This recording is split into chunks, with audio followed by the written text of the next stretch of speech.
Hola, ¿cómo están? Aquí Julián Andrés Jiménez o Mr. Julián, como me hago llamar en redes sociales.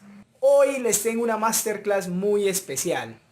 3 estructuras definitivas en inglés. La primera estructura que vamos a estudiar es la estructura afirmativa. Entonces sería, para entender esta estructura, hay que entender que el inglés hay que dividirlo en 3 partes. La primera parte que hay que dividirla es que existe el famoso verbo to be. Lo segundo, vamos a estudiar otros verbos. Y lo tercero serían los auxiliares. La primera estructura que nos vamos a aprender es esto. Vamos a aprender que tiene que ir un pronombre personal, luego el verbo to be y luego un complemento. ¿Qué hay que entender aquí? Que lo fundamental es entender que el verbo to be tiene en presente 3 formas, que sería am o is o are. Esto es en presente. Y en pasado hay que entender que tiene 2 formas, was y were. We are late. Entonces si yo quiero hacer esto mismo en pasado, lo único que debo hacer es we, en vez de are, were. We were late. Pero resulta que esta estructura tiene una variante. ¿Cuál variante? Mire, esto mismo, pronombre personal, verbo to be, y aquí otro verbo con algo que se llama el ing. El ing en español es decir, ando o también endo. She is, por ejemplo, working. ¿Ya? Yo estoy jugando. La siguiente estructura es con otros verbos. ¿Listo? Esta era la estructura afirmativa con el verbo to be. Ahora con otros verbos. Con otros verbos hay que entender lo siguiente. Existen unas terceras personas. Dentro de los pronombres personales, se llaman las terceras personas. En esas terceras personas hay que tener un poquito de cuidado. ¿Por qué? Porque a los verbos en las terceras personas se les aumenta una S. Una S, ¿sí? Y si el verbo termina en O, se le aumenta ES. ¿Ya? Y si es el verbo to have, por ejemplo, si es el verbo to have que es este, vamos a escribirlo acá. Si es el verbo to have, este verbo en tercera persona queda has. She gets up late. She gets up late. Ella se levanta tarde. Fíjense que el verbo es solamente esto con esto. Pero le pongo la S porque lo acabo de explicar que los verbos en las terceras personas se le aumenta una S. He has lunch at the restaurant. Él almuerza en el restaurante. Entonces aquí este verbo, como les explicaba hace un poquito, queda has porque estoy en tercera persona. I have a lot of money. Yo tengo mucho dinero. Ahora vamos a ver la estructura en presente con auxiliares. Por favor, corazones a la lata. Y si lo estás viendo en YouTube, por favor, suscríbete al canal. Suscríbete al canal, activa la campanita para que te lleguen las notificaciones de más videos que estoy subiendo, uno por semana, un video por semana estoy subiendo a YouTube. Muy bien. Can, vamos a pronunciar, can, will, should. Otra vez, can, will y should. Can es un auxiliar que significa poder, ¿vale? Should es un auxiliar que significa debería, ¿ya? Y will es un auxiliar que se usa para hablar en futuro, para indicar el tiempo futuro. Entonces, les acababa de explicar, lo vimos hace un momento, que los verbos en las terceras personas cambian, se les aumenta una S, o si terminan en O se les aumenta ES y al have queda has, ¿sí? Eso era en presente simple. ¿sí? Con los auxiliares esa regla ya no va. He has lunch at the restaurant. Él almuerza en el restaurante. Y les expliqué que este verbo queda has porque estoy hablando en tercera persona, ¿ya? Cuando voy a usar estos auxiliares, esta regla ya no va. Ya no va. Entonces, por ejemplo, voy a usar el auxiliar should, que es debería. Entonces digo esto. He should have. Mira, él debería almorzar en el restaurante.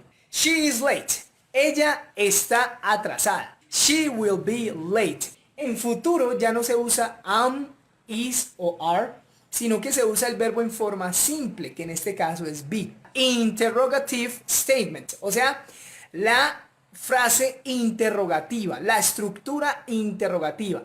Lo vamos a dividir igualmente en el verbo to be, otros verbos y los auxiliares, ¿vale? Esta es una frase afirmativa, ¿vale? El verbo to be tiene una particularidad y es que para hacer una pregunta con el verbo to be, lo único que debo hacer es poner el verbo to be adelante. Para el verbo to be en presente, pongo primero el verbo to be. Aquí están. Mírenlo, aquí está. El verbo to be adelante. Luego el pronombre personal. Mírenlo, aquí está. ¿Sí? Luego el complemento. Mírenlo, aquí está. Él está jugando. Si yo quiero hacer la pregunta con esta oración, muy sencillo. Con otros verbos hay que aprender que se deben usar unos auxiliares, dos auxiliares, que son do y does. Estos son los auxiliares. Lo que hacen estos auxiliares, su nombre lo dice, es ayudar a que los verbos creen su forma interrogativa. ¿Sí? Esta es la estructura en presente y en pasado. Es muy sencillo. Esta es la estructura de la forma interrogativa de otros verbos. En presente y en pasado. ¿Vale? Tú me amas. Si yo quiero hacer una pregunta con esto. Do you love me? ¿Tú o ustedes me aman? ¿Tú me amas? ¿Sí? Él almuerza en el restaurante. Does he have lunch at the restaurant? Con los auxiliares. Es muy fácil hacer una pregunta, muy fácil. Lo único que hay que hacer es esto. They can stay in my house. Sería, ellos se pueden quedar en mi casa. Can they stay in my house? She should be here. Ella debería estar aquí. Should she be here? Vamos con la estructura negativa. Para el verbo to be es muy fácil. Muy fácil. ¿Sí? Muy sencillo. Lo único que tenemos que hacer, ella no está atrasada. En inglés se usa algo que se llaman las contracciones. Los americanos tienden a hablar muy rápido. Entonces todo lo hacen más chiquito, ¿vale? Entonces, esta contracción, she isn't late, ¿vale? Esta sería la contracción. We are friends. We aren't friends. Muy bien. Yo estoy trabajando hoy. Separemos esto.